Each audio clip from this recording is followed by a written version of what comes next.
আমরা উত্তরবঙ্গবাসী, তাই চাইলেই যে ভেটকি মাছ পেয়ে যাব, তার কাটা পেয়ে যাব, তার কিন্তু কোনো মানে নেই। কপাল ভালো থাকলে হঠাৎ বাজারে কখনো কখনো পাওয়া যায়, কিন্তু কাটা চচ্চড়ি খাওয়ার লোভটা কি সামলানো যায় বলুন? তাই নিয়ে নিয়েছি 1 কেজি মতো আড় মাছের মাথা। আজকে এটা দিয়েই কাটা চচ্চড়ি করে খাবো। কড়াতে সর্ষের তেল নিয়ে নিলাম। এবার তেলটা ভালো করে গরম হয়ে গেলে আড় মাছের মাথাগুলো একটু একটা একটা করে দিয়ে দেবো। আর আগেই বলছি ঢাকা দিয়ে ভাজবেন কিন্তু, আর নাহলে আপনার দিকেই তেল ছুঁড়ে মারবে, তখন কিন্তু আমায় বলবেন না।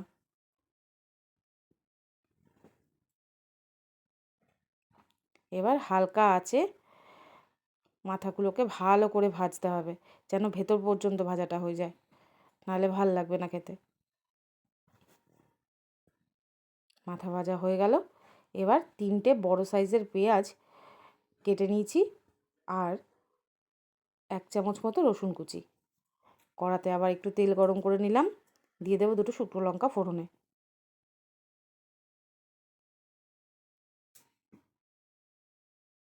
এবার শুকনো লঙ্কাটা একটু ভাজা হলে রসুন কুচিগুলো দিয়ে দেবো।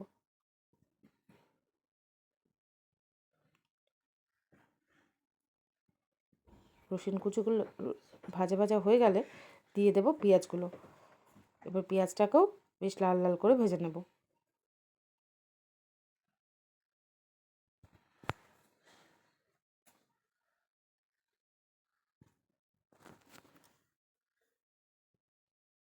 তারপর একটা মিক্সিং জারে 1.5খানা টমেটো আর আপনাদের ঝালের পরিমাণ বুঝে যে লঙ্কা আপনারা দিয়ে দেবেন।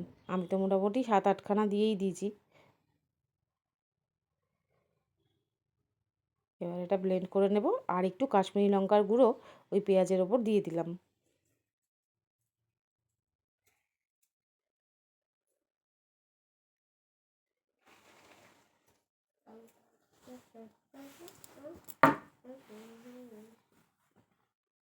এবার টমেটো আর লঙ্কার পেস্টটাও দিয়ে দেব।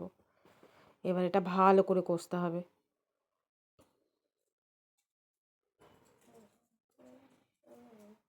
তার ভেতরে দিয়ে দেব হলুদ গুঁড়ো, একটুখানি চিনি আর পরিমাণ মতো লবণ।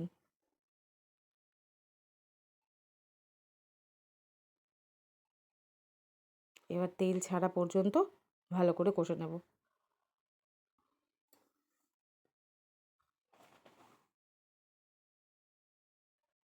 এবার দিয়ে দেব বড় চামচের 1 চামচ আদা বাটা। আদা বাটাটা লাস্টে দিলেই ভালো হয়, কারণ আদার যে ফ্লেভারটা সেটাই বেশি ভালো লাগবে এই কাঁটা চচ্চড়িতে। আপনারা বানান এরমভাবে কাঁটা চচ্চড়ি? আমাদের কিন্তু প্রায়ই হয় এবং ভীষণ ভালো লাগে খেতে। ভেটকি মাছের কাঁটা পেলে তো কথাই নেই, অসাধারণ।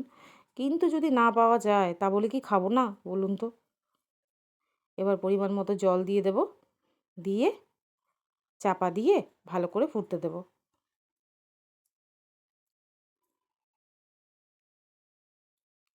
এবার যতটা পারবো একটু কাঁটাটাকে ভেঙে ভেঙে দেওয়ার চেষ্টা করব, তাহলে মাছগুলো এই ঝোলের সঙ্গে মিলে যাবে এবং খেতেও হবে দারুণ।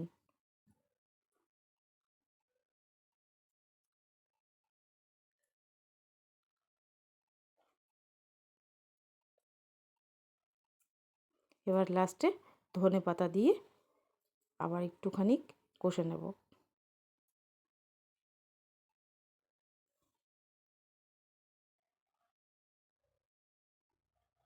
ব্যাস, নামিয়ে সার্ভ করে দেব। গরম গরম ভাত আর এরম কাঁটা চচ্চড়ি, আমার তো আর কিচ্ছু লাগে না। দারুণ হয় খেতে।